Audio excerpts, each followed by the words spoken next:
적인 기자회견에 앞서 오늘 질의응답 방식에 대해서 간단히 설명을 드리도록 하겠습니다. 오늘 기자회견은 대통령과 언론인이 자유롭게 묻고 자유롭게 답변하는 방식입니다. 역대 대통령 기자회견에서 전례가 없었던 대통령께서 즉석에서 질문자를 직접 지명하는 방식입니다. 대통령 지명 방식이 처음이라 질문자 호명 과정에 일부 혼선이 있을 수가 있습니다. 대통령께서 손으로 지명하고 눈을 마지막으로 맞춘 기자분에게 질문권이 주어집니다. 나도 눈 맞췄다. 일방적으로 일하시면 곤란합니다. 기자 여러분들의 양심을 믿겠습니다. 질문하실 기자는 자리에 서서 소속사와 이름을 밝혀주시고 한 가지만 질문을 해주십시오. 질문이 다양한 주제에서 나올 수 있도록 주제를 나눠봤습니다. 먼저 정치, 외교, 안보 분야에서 6개, 경제, 민생 분야에서 4개, 평창 동계올림픽을 포함한 사회 분야, 문화 분야에서 2개 질문을 받겠습니다. 방송이나 중앙지 등 특정 기자군의 질문이 몰리면 제가 사회자 직권으로 관여를 하겠습니다. 해외 언론 질의응답 시에는 질문 시에는 순차 통역으로 답변 시에는 동시 통역을 진행하겠습니다. 그럼 이제부터 정치, 외교, 안보 분야 질의응답을 시작하겠습니다. 기자 여러분 손 들어주십시오.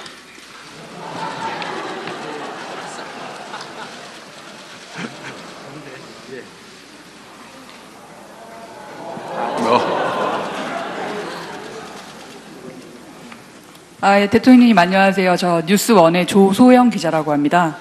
일단 이렇게 취임 첫 신년 회견을 맡게 되신 것을 축하드리고요.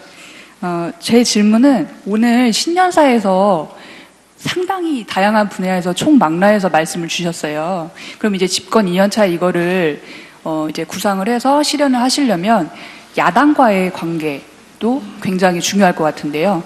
야당과의 관계 설정을 어떻게 하실 것이고, 그리고 새해를 맞아서 영수회담을 하실 생각이 있으신지 궁금합니다.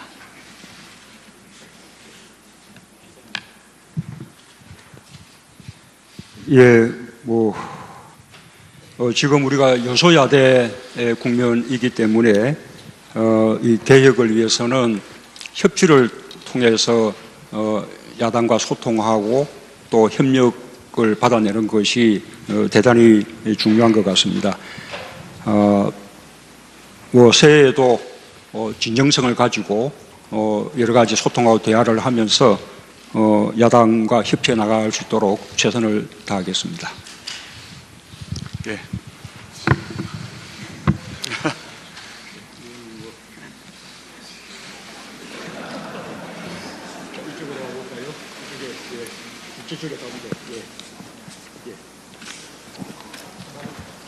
중앙일보 강태화 기자입니다. 집권 2년 차의 두 번째 질문자로 지목해 주셔서 감사합니다. 남북 대화가 시작됐기 때문에 관련 질문을 안 드릴 수가 없는데, 대통령께서는 최근에 과거처럼 유약하게 대화만을 추구하지 않는다 이런 말씀을 하셨습니다. 그리고 그렇다면은 그 말의 의미에서 과거 우리가 북한과 대화 과정에서 정말 어떤 게 유약한 대화였는지에 대해서 생각을 말씀해 주시고, 과거 대화와 어떻게 달라져야 된다라는 생각을 좀 들었으면 좋겠고요. 이와 관련해서 만약에 유약하지 않은 정상회담을 구상하고 계신다면 그런 정상회담의 목적과 어떤 설정된 방향이 어떻게 갖고 계신지, 또 그러한 유약하지 않은 정상회담이 이뤄지기 위한 전제 조건을 어떻게 좀 들고 계신지 설명을 듣고 싶습니다. 아시는 바와 같이 우리는 남북 관계 개선과 함께 또 북핵 문제 해결도 이루어내야 합니다. 이 두 가지는 따로 갈 수 있는 문제가 아닙니다. 북핵 문제가 해결이 돼야 남북 관계가 개선될 수 있고, 또 남북 관계가 개선된다면 북핵 문제 해결에도 도움이 될 것입니다. 그렇기 때문에 그동안 국제사회는 강도 높은 북한에 대한 제재와 압박을 가해 왔습니다. 그 제재와 압박의 목표는 북한을 대화로 이끌어내는 것입니다. 지금은 첫 시작입니다. 오로지 대화만이 해법이다, 이렇게 말할 수는 없습니다. 우리가 북한의 성의를 다해서 대화해서 남북관계 개선으로 또 북핵 문제 해결을 위해서 노력해 나가겠지만, 만약에 북한이 다시 도발한다든지 북핵 문제 해결에 성의를 보이지 않는다면 국제사회는 계속해서 강도 높은 제재와 압박을 하게 될 것입니다. 우리 정부 역시 두 가지 모두를 구사하는 그런 대북 정책을 펼치지 않을 수 없다라는 말씀을 드린 것입니다. 남북관계 개선과 북핵 문제 해결에 필요하다면 저는 정상회담을 필요해서 어떠한 만남도 열어두고 있습니다. 그러나 회담을 위한 회담이 목표일 수는 없습니다. 정상회담을 하려면 정상회담을 할 수 있는 여건이 조성돼야 되고, 또 어느 정도의 성과가 담보돼야 할 것으로 생각합니다. 그런 여건이 갖춰지고 전망이 선다면 언제든지 정상회담에 응할 용의가 있습니다.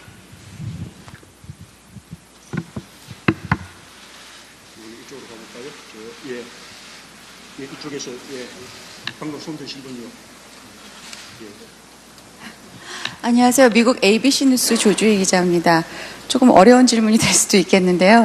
이게 미국은 한국에 가장 가까운 동맹 국가고 또 북한은 한국의 형제 국가 아닙니까? 그런데 미국 간 지금 양보 없는 대치 상황 속에서 이전에는 한국이 위협받는 상황에서 미국이 한국을 도와주는 그런 포지션이었다면, 이제는 북한이 직접 미국을 겨냥하며 협박할 수 있는 그런 시대가 왔습니다. 근데 이게 양자택일을 할 수 있는 문제인지 모르겠지만, 일부 미국인들 사이에서는 미-북 간 갈등 상황이 일어나면 한국은 어떻게 포지셔닝을 할 건지 궁금해하는 미국인들이 꽤 많습니다. 거기에 대해서 대통령께서 어떻게 생각하시는지 한 말씀 해주시죠.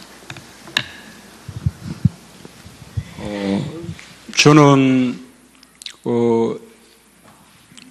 안보에 관해서 한국과 미국은 오랜 동맹국가이기도 하지만 또 안보에 관한 이해를 함께 공유하고 있다고 생각합니다.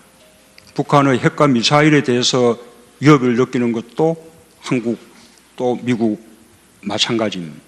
그래서 한미 양국은 대단히 긴밀하게 공조하면서 북한 핵 문제에 대응해 왔습니다. 또 그러면서 아까 말씀드린 대로 강도 높은 제재와 압박을 국제사회와 함께 나가면서, 그러나 그 궁극의 목표는 북한을 대화로 이끌어내서 외교적인 해법을 강구하는 것이다라는 것을 분명히 했습니다. 이제 미국이 주도했던 제재와 압박 거의 효과일 수도 있습니다. 남북 간의 대화가 시작되었습니다. 이 대화를 남북관계 개선의 계기로 삼고, 나아가서는 또 북핵 문제를 대화를 통해서 해결하는 그런 계기로 이렇게 발전시켜 나가려고 합니다. 그에 대해서 미국과 아무런 이견이 없다. 그래서 미국도 이번 남북 대화에 대해서 전폭적으로 지지하면서 이것이 북핵 문제 해결에도 도움이 되기를 바란다는 뜻을 함께 표명을 하고 있는 것입니다.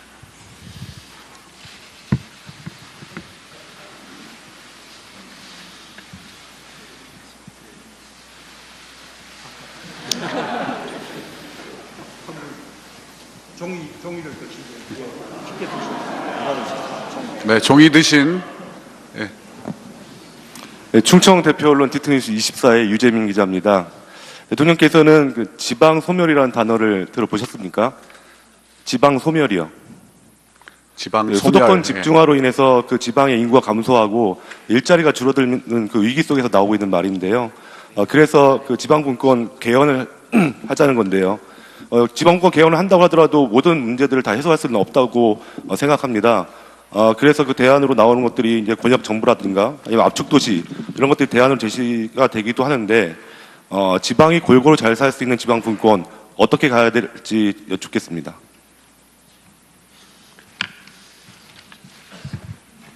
우선 그 지방분권과 자치를 강화하겠다라는 우리 정부의 정책 기조에 대해서 과연 지방이 그런 역량을 갖추고 있느냐, 그런 의구심을 가지는 분들도 있습니다.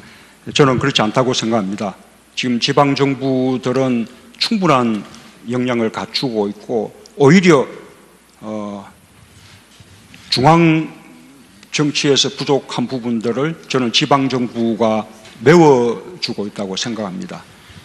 지방 정부가 단순한 행정 사무의 어떤 한 부분을 이렇게 자치하는 데서 넘어서서 재정, 조직, 인사, 그리고 복지에 대해서도 자치권과 분권을 확대해 나간다면 지방정부는 주민들을 위해서 보다 밀착하면서 많은 일들을 할 수 있을 테고 그것은 또 지방을 균형 있게 발전시켜주는 길이기도 합니다. 그렇게 된다면 누구나 다 서울로 수도권으로 이렇게 몰려드는 현상을 억제하면서 지방이 피폐해지는 또 공동화되는 그런 길을 근본적으로 막을 수 있다고 생각합니다. 예, 지금 정치 분야 3개가 계속되다가 우리 지방 쪽에서 질문이 나왔기 때문에 계속해서 정치 외교 안보 쪽 질문을 3개 더 받겠습니다.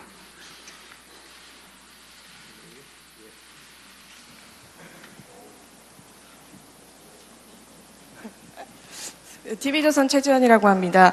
어제 위안부 합의 발표가 있었는데요. 대통령께서 과연 만족하실 만한 수준의 위안부 합의 결과가 이루어졌는지 지난해 12월 28일에 비해서 만족하실 만한 수준이었는지 묻고 싶고 그때 청와대에 오신 위안부 할머니들 취재해보니까 재협상이나 보통 파기를 주장하셨는데 어제 그 수준의 합의 결과는 나오지 못했습니다. 그거에 대한 대통령의 생각 궁금하고 또 사드나 원전이나 다 절차적 정당성을 먼저 주장을 하시는데 그거에 비해서 이제 지난 대선 때 공약으로 내세웠던 정책은 결국 실현되지 못한다는 공약은 실현되지 못하고 있다는 평가도 나오거든요. 절차적 정당성만 주장하고 그래서 그거에 대해서는 어떻게 생각하시는지 좀 궁금합니다.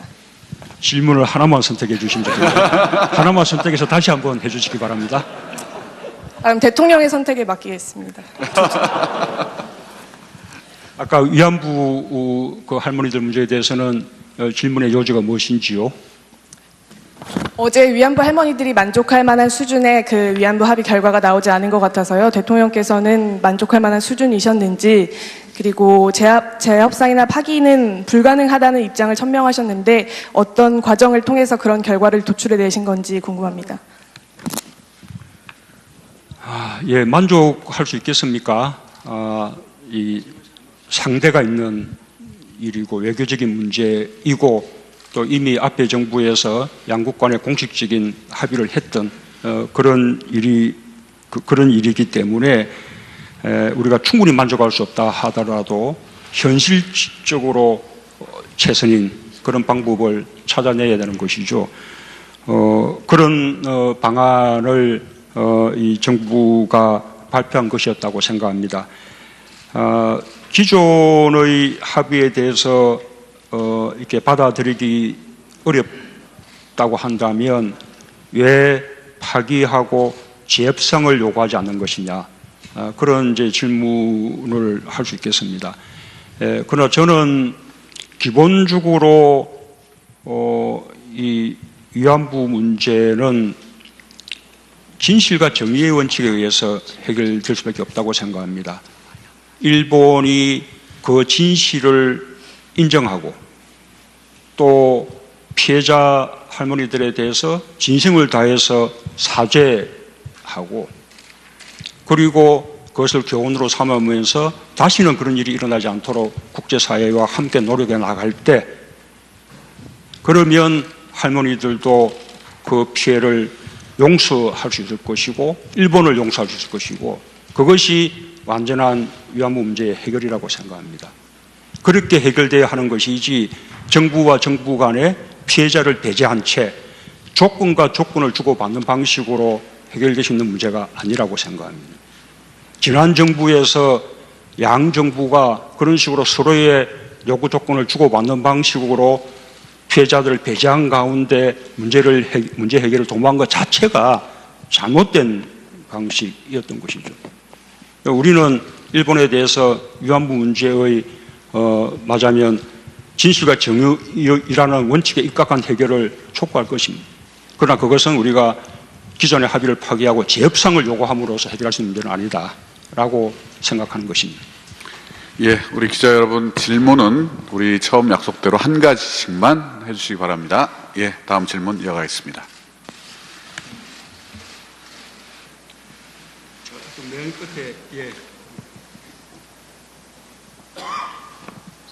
광남일보의 맹인섭입니다.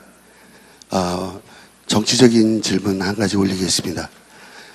앞서 회견문에서도 말씀하셨듯이 6월 지방선거 관련해서 개헌을 말씀하셨습니다. 지금 우리 앞에는 지방분권 개헌 문제와 국가 균형 발전이라는 화두가 앞에 놓여 있습니다. 요즘 여론조사도 한창인데요. 지금 문재인 정부 앞에 지방분권 개헌과 지역 균형 발전이 두 마리 토끼를 함께 잡아야 되는 일정이 상당히 빡세 보입니다. 그것과 관련해서 단도직입적으로 여쭤보겠습니다. 개헌 방식 중에 대통령 4년 중임제, 분권형 대통령제, 총리와 대통령이 권한을 나눠갖는 분권형 대통령제, 의원 내각제, 앞으로 빡센 일정을 전제로 해서 대통령께서는 어느 형태를 선호하시는지요? 저는 과거 대선 기간 때부터 제 개인적으로는 대통령 4년 중임제가 가장 바람직한 어떤 방안이라고 생각한다는 것을 말씀드린 바 있습니다. 아마 국민들께서도 가장 지지하는 방안이 아닌가 생각합니다. 다만 그러나 저는 제 개인 소신을 주장할 생각이 없습니다. 개헌을 할 수 있어야 되기 때문에 개헌안에 대해서는 국회의 3분의 2 찬성을 받을 수 있어야 하고 또 국민투표에서 통과돼야 합니다. 그래서 국회가 동의하고 또 국민들이 지지할 수 있는 그런 어떤 최소 부모들을 찾아내는 것이 필요하다고 생각합니다. 그런 어떤 최소 부모 속에 지방분권 개헌은 너무나 당연하다고 생각하고요. 또 국민들의 기본권을 확대하는 개헌도 저는 당연한 일이라고 생각합니다. 중앙 권력 구조를 어떻게 개편할 것인가라는 부분은 말하자면 많은 이견들이 있을 수 있는 그런 부분입니다. 그 부분에 대해서는 가장 지지받을 수 있는 방안을 찾아낼 수밖에 없는 것이고, 만약에 그 부분에 대해서 하나의 합의를 이뤄낼 수 없다면 그 부분에 대해서는 또 개헌을 다음으로 미루는 그런 방안도 생각해야 할 것이라고 생각합니다. 어떤 선에서 우리가 합의를 이룰 수 있을 것인지 국회와 긴밀하게 더 협의해 나가겠습니다. 예, 정치 외교 안보 분야 일단 1라운드 마지막 질문입니다.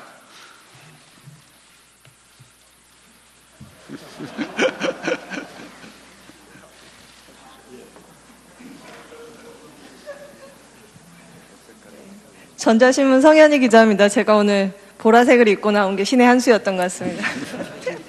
네, 질문하겠습니다. 그 지방선거 전후로 해서 단행될 청와대와 2기 내각 구성 방향에 대해서 구상하시고 계신 바 있으면 좀 듣고 싶고요. 그리고 한 가지만 더 하겠습니다. 올해 경제 성장률 3%대 전망하고 있지만 사실상 글로벌 평균 성장률은 4%잖아요. 그래서 격차가 계속 벌어지고 있는데요. 혁신 성장 분야에서도 사실 소득주도 성장에 비해서 문재인 대통령의 어떤 문재인표 정책이 뚜렷하게 보이지 않는다라는 지적도 좀 있는 것 같습니다.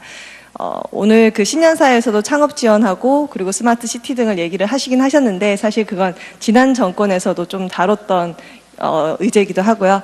그래서 혹시 장기적으로 좀 대한민국의 성장을 동인해 나갈 구체적인 묘안이 있으신지 궁금합니다.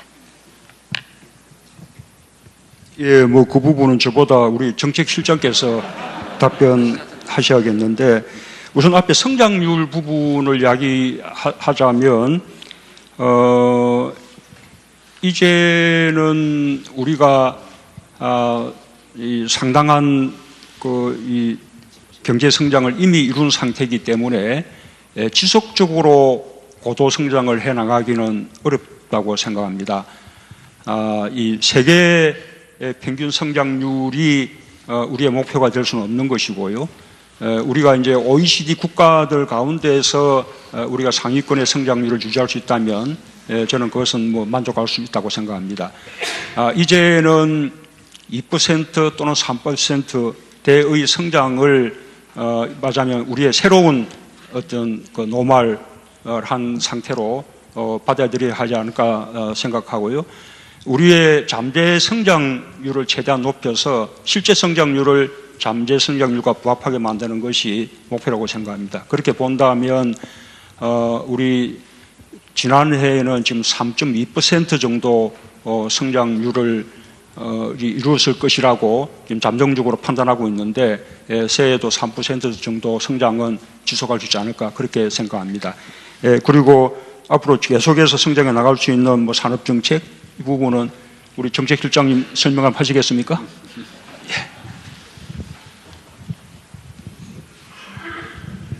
네, 지난해 저희가 그 혁신 성장안을 발표를 했는데요.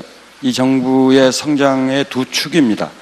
일자리 소득을 통해서 수요 창출을 통한 성장, 그리고 공급 측면에서 산업 분야의 성장을 지난해 12월에 발표를 저희가 했었는데요.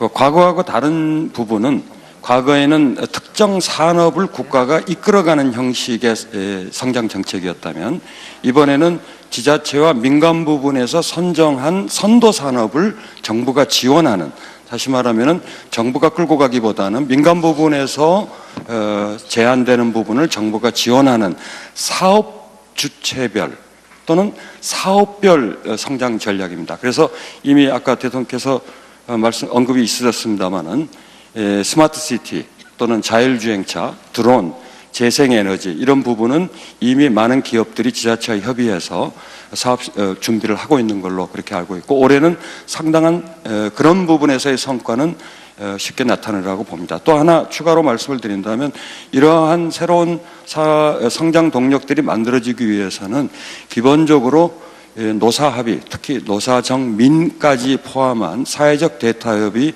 매우 중요하기 때문에 1월 중에 사회적 대타협에 관한 기구가 우리 노사정위원회가 출범이 되면 그러한 저희가 계획하고 있는 또는 민간에서 계획하고 있는 선도 사업에서 노사 대타협을 통해서 일자리도 만들고 또 새로운 사업 또는 산업을 일으키는 그런 좋은 사례를 만들려고 예정을 하고 있습니다. 네. 그리고 성현아 기자님. 청와대 및 2기 첫 내각 번째 구성, 질문이 네. 청와대 2기 개편에 청와대 대한 및 2기 내각 2기 내각. 네, 저도 굉장히 관심 있는 2기 질문이라요. 내각 구성 방향성에 대해서만 간단하게 부탁드립니다. 예, 그 부분은 지금 질문 자체가 뜻밖입니다. 아직 뭐 아무런 생각이 없는 문제에 대한 질문이었습니다. 예. 예, 다음 그리고 복지에 대해서도 자치권과 분권을 확대해 나간다면 지방정부는 주민들을 위해서 보다 밀착하면서 많은 일들을 할 수 있을 테고 그것은 또 지방을 균형 있게 발전시켜주는 길이기도 합니다. 그렇게 된다면 누구나 다 서울로 수도권으로 이렇게 몰려드는 현상을 억제하면서 지방이 피폐해지는 또 공동화되는 그런 길을 근본적으로 막을 수 있다고 생각합니다. 예, 지금 정치 분야 3개가 계속되다가 우리 지방 쪽에서 질문이 나왔기 때문에 계속해서 정치 외교 안보 쪽 질문을 3개 더 받겠습니다.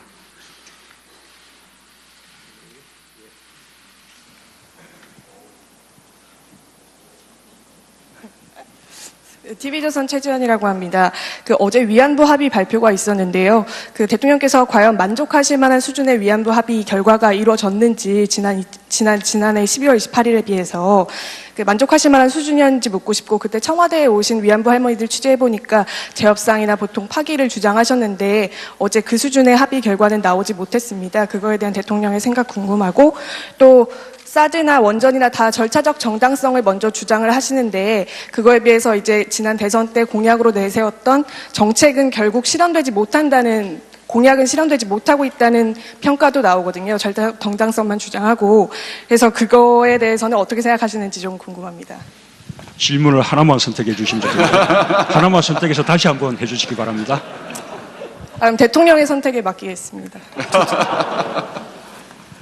아까 위안부 그 할머니들 문제에 대해서는 질문의 요지가 무엇인지요?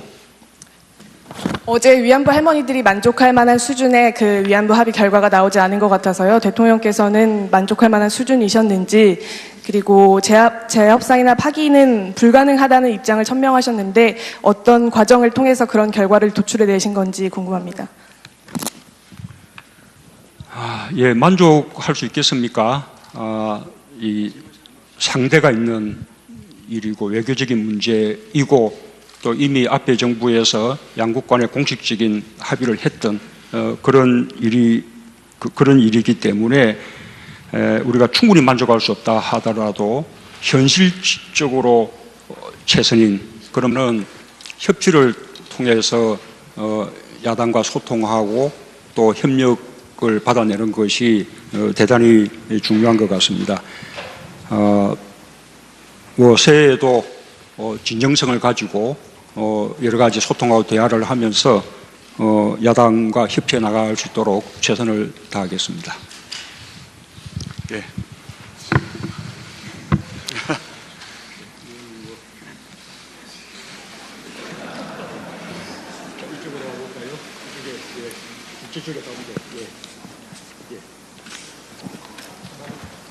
중앙일보 강태화 기자입니다.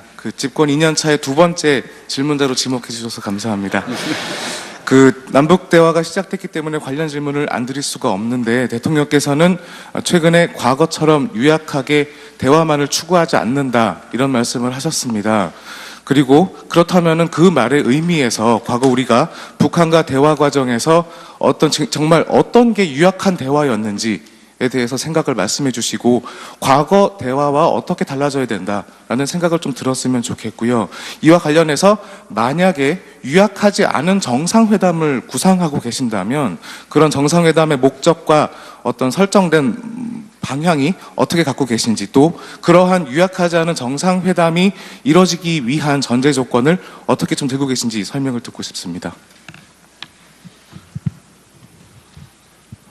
아시는 바와 같이 우리는 남북 관계 개선과 함께 또 북핵 문제 해결도 이루어내야 합니다.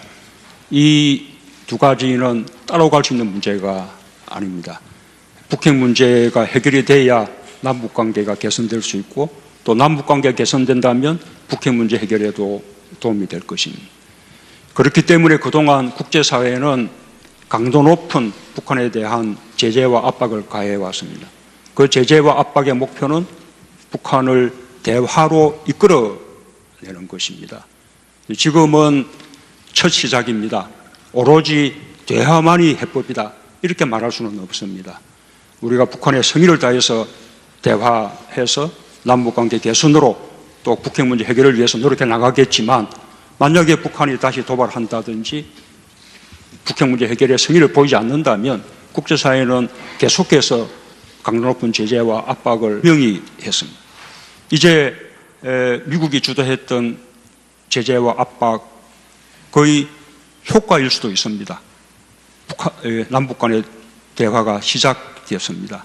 이 대화를 남북관계 개선의 계기로 삼고, 나아가서는 또 북핵 문제를 대화를 통해서 해결하는 그런 계기로 이렇게 발전시켜 나가려고 합니다. 그에 대해서 미국과 아무런 이견이 없다. 그래서 미국도 이번 남북 대화에 대해서 전폭적으로 지지하면서 이것이 북핵 문제 해결에도 도움이 되기를 바란다는 뜻을 함께 표명을 하고 있는 것입니다.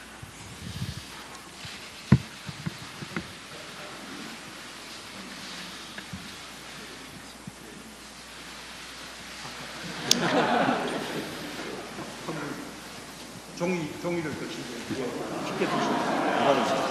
네, 종이 드신 네, 충청 대표 언론 디트니스 24의 유재민 기자입니다. 대통령께서는 그 지방 소멸이라는 단어를 들어보셨습니까? 지방 소멸이요.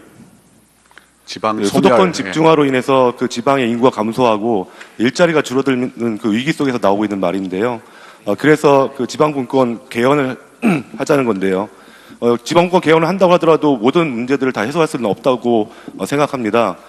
그래서 그 대안으로 나오는 것들이 이제 권역 정부라든가 아니면 압축도시 이런 것들이 대안으로 제시가 되기도 하는데 지방이 골고루 잘 살 수 있는 지방분권 어떻게 가야 될지 여쭙겠습니다.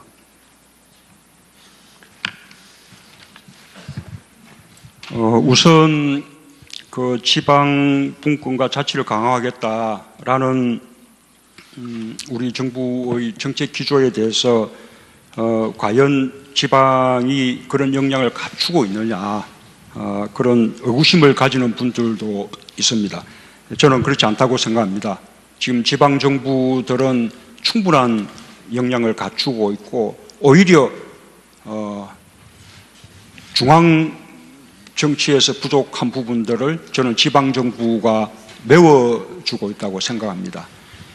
지방 그 정부가 단순한 행정 사무의 어떤 한 부분을 이렇게 자치하는 데서 넘어서서 재정, 조직, 인사하게 될 것입니다. 우리 정부 역시 두 가지 모두를 구사하는 그런 대북 정책을 펼치지 않을 수 없다라는 말씀을 드린 것입니다. 남북관계 개선과 북핵 문제 해결에 필요하다면 저는 정상회담을 필요해서 어떠한 만남도 열어두고 있습니다. 그러나 회담을 위한 회담이 목표일 수는 없습니다. 정상회담을 하려면 정상회담을 할 수 있는 여건이 조성돼야 되고 또 어느 정도의 성과가 담보돼야 할 것으로 생각합니다. 그런 여건이 갖춰지고 전망이 선다면 언제든지 정상회담에 응할 용의가 있습니다.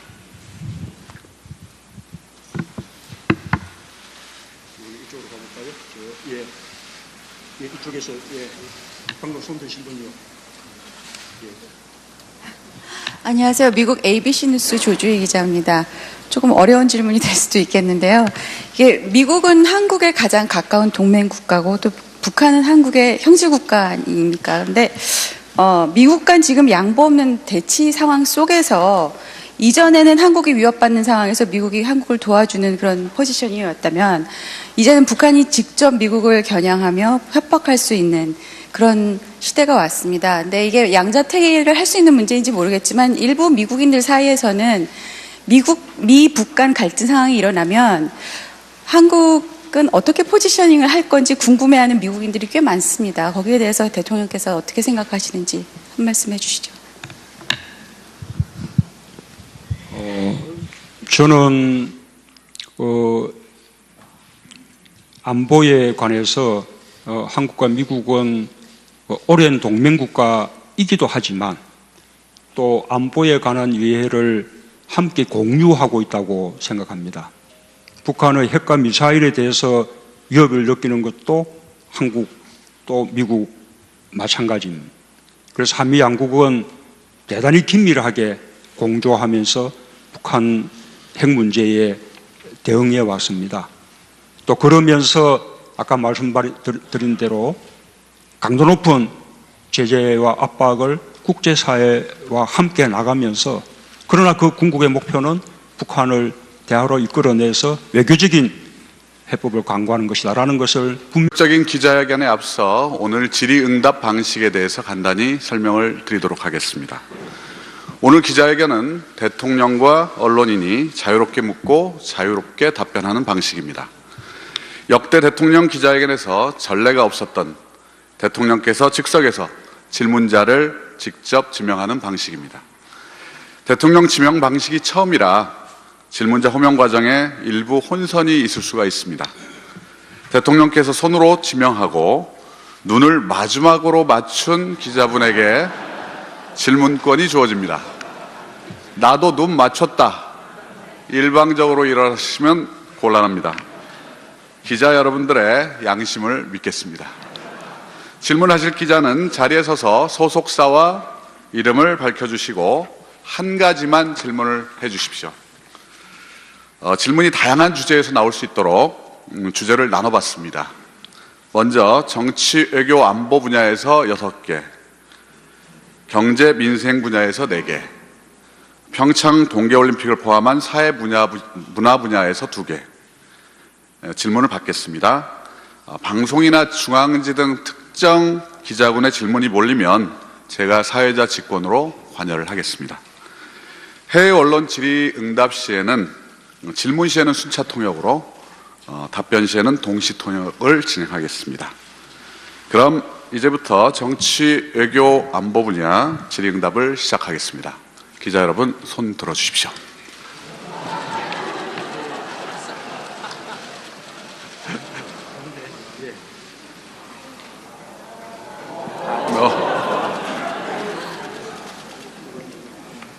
예, 대통령님 안녕하세요. 저 뉴스원의 조소영 기자라고 합니다.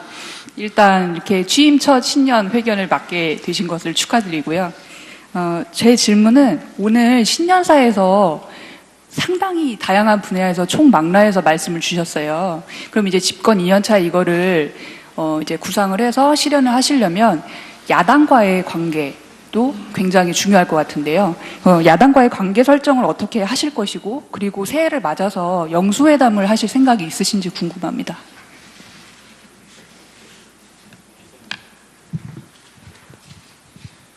예,